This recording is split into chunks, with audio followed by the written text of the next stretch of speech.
Hello, everyone. My name is Olivia Young, and I'm a senior in the program of the environment at the University of Washington. For my senior capstone, I interned with NOAA Alaska Fisheries, where I focused on the intersection of environmental science and digital communication. We live in an age where the public gets most of its scientific information through media, especially digital platforms like social media, websites, and videos. This makes science communication more accessible, but also more vulnerable to misinformation, and misunderstanding. At the same time, public trust in science and government institutions has been declining. For agencies like NOAA, this poses a real challenge. How do you communicate complex, technical, and often invisible environmental science like fish, stock surveys, or climate data in a way that's clear, engaging, and trustworthy? This issue is especially urgent given that NOAA's communication teams have faced budget cuts in recent years, reducing their capacity to do public outreach. That gap creates both a challenge and an opportunity. Can early career professionals like students and interns help bridge that divide using accessible digital tools? That's the big picture context that inspired my capstone research. I wanted to explore how we can make science more transparent, relatable, and credible, especially for communities who might feel excluded from traditional science spaces. To build trust, we need to do more than just share data. We need to tell the story behind the science. This background research helped me develop my primary research question, which is how can digital communication be used to build trust and engagement with diverse audiences in environmental science while also addressing misinformation? To answer this question, I took a multi-pronged approach in my methods section.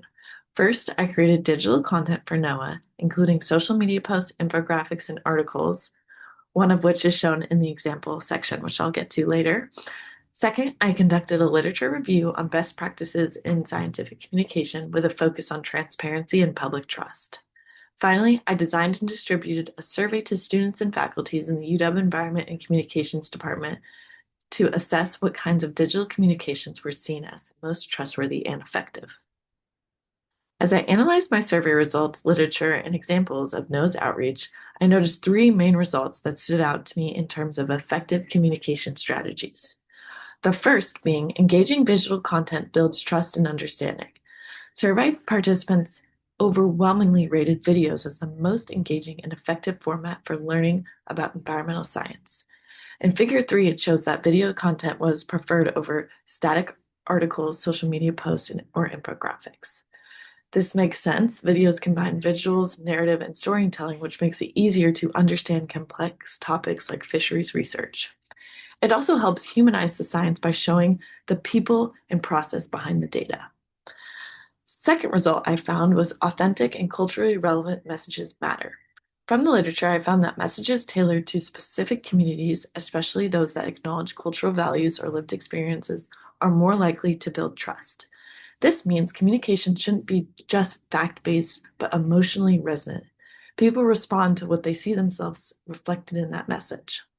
This is especially important in fisheries research where coastal and indigenous communities are often the most effective but least representative. The third result I found was clear, accessible language improves comprehension. I found that simplifying language without dumbing it down too much is critical. Scientific jargon creates a barrier, so translating complex ideas into plain, accessible language can make the message more inclusive and less intimidating. This strategy not only improves understanding but also builds trust by signaling that science is for everyone, not just experts. As seen in Figure 2, it shows a live interview that I conducted on the NOAA campus. This kind of authentic, engaging content, featuring real scientists and fieldwork, resonates with the audience more than traditional text-based formats. This is because it has the ability to humanize the content as opposed to traditional research communication methods like portraying large data sets and long, confusing articles. Overall, we found that visual and narrative-rich formats like videos help audience feel more connected and informed. Content that uses clear language and emotionally relevant messages is more effective at building trust, and early career communicators can play a meaningful role in bridging the gap between communications between science and the public. In the example section of my poster, you'll see an article I wrote called 7 Reasons Why Ecosystem Monitoring is Critical for Sustainable Fisheries. It translates technical data from NOAA's bottom trawl surveys into accessible engagement language that is designed to reach a wider audience.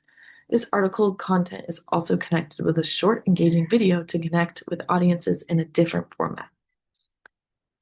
This information means and shows that this project demonstrates that scientific communication isn't just about relaying facts, it's about connection. When people feel that science is transparent, trustworthy, and relevant to their lives, they are more likely to engage with it and support it. Looking forward, this work shows how early career professionals like students, interns, and young scientists can support transparency and engagement in agencies like NOAA, especially when resources are limited.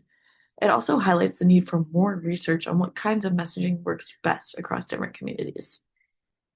Thank you so much. I'd like to specifically thank my site supervisors, Heather Nyber and Emily Markovich with NOAA, as well as my faculty advisor, Sarah McFarland. And everyone in my cohort, I'm so excited to take what I've learned into the next stage of my career. Thank you so much.